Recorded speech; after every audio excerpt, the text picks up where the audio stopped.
Medical college కట్టలేదని CM రాజా మీ party కండువా కప్పుకొని ఇక్కడికి వచ్చి మెడికల్ కాలేజీ ఏం కట్టలేదు జగన్ అని విమర్శిస్తూ ఉన్నారు, వీడియోలు చేశారు. దాని గురించి మీ అభిప్రాయం ఏంటి? సీమరాజు అనేవాడు ఆటలో అట్టుపండు, వాడు ఎవడో ఎక్కడ ఉంటాడో కూడా ఎవరికి తెలియదు.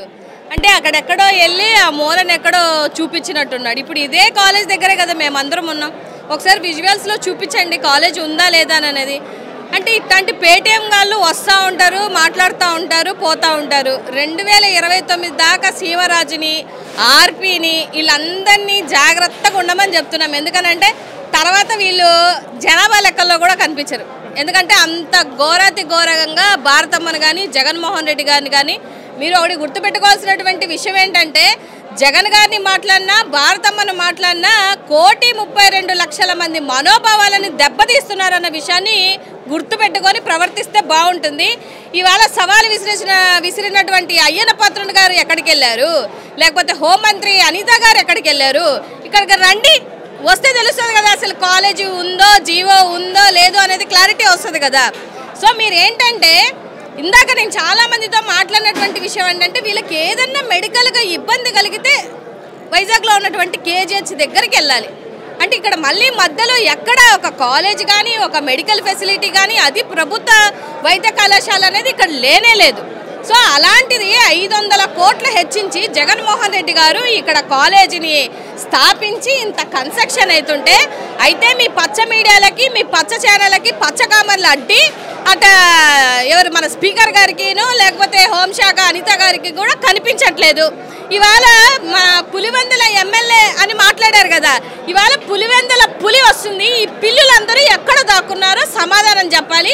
ఆ పిల్లులందరినీ ఇక్కడికి రమ్మంటాం, మేమందరం చూపిస్తాం అసలు ఇక్కడ కాలేజ్ ఉందా లేదా, జీవో ఉందా లేదా అనేది క్లారిటీగా అర్థమవుతుంది. కాబట్టి పేద మధ్య తరగతి బిడ్డలకి అందరి ద్రాక్షావలే వైద్య విద్య ఉండాలని కడుపు కొడుతున్న మీ అందరికీ 2029లో చెప్పు దెబ్బగా మీకు సమాధానం చెప్పే రోజు ఒకటి వస్తుందని గుర్తుపెట్టుకోమని ఈ సందర్భంగా తెలియజేస్తున్నాను.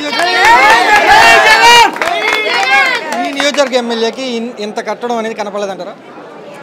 ఈ నియోజకవర్గ ఎమ్మెల్యేకి కనిపించదు. ఎందుకనంటే అదే చెప్పాను కదా, ఇప్పుడు వాళ్ళకి పచ్చకామెలు అడ్డేసినట్టు ఉంది. పాపం ఆయన జనాలలో చాలా మంది జగన్మోహన్ రెడ్డి గారికి ఎందుకు వస్తున్నారంటే మీరు సవాలు విసిరారు, అందుకనే ఆయన సమాధానం చెప్పడానికి వస్తున్నారు. ఎక్కడెక్కడో పారిపోయారు కదా, ఇవాళ కరకట్ట కొంపలో కొన్ని స్క్రీన్లు పగిలిపోతాయి. ఎందుకంటే ఆయన వస్తారు కాబట్టి 2 గంటల్లో వస్తున్నారు. దమ్ము ధైర్యం ఉంటే ఇవాళ ఇక్కడికి వచ్చి నిల్చోమనండి, మేమందరం సమాధానం చెప్తాం కాలేజీ ఉందా లేదా అనేది. డెఫినెట్గా రాబో రోజులలో మీకు సమాధానం చెప్పే రోజు ఒకటి వస్తుంది. అది కూడా నర్సీపట్నం ప్రజలు ఇంకా గట్టిగా మీకు సమాధానం చెప్తారు. ఇక్కడ ఉన్నటువంటి మా వైఎస్ఆర్సీపీ ఎమ్మెల్యే గారు నిజంగా సౌమ్యుడు కాబట్టి మీరు బతికిపోతున్నారు, కానీ లేకపోతే ఆయన మీలాగా అడ్డగోలుగా మాట్లాడేటువంటి వ్యక్తి అయితే డెఫినెట్గా మీరు గత ప్రభుత్వంలో ఎక్కడ ఏ జైళ్ళల్లో ఉండేవాళ్ళో ఎక్కడ నిల్చుండేవాళ్ళో ఇంకా దేవుడికే తెలియాలి.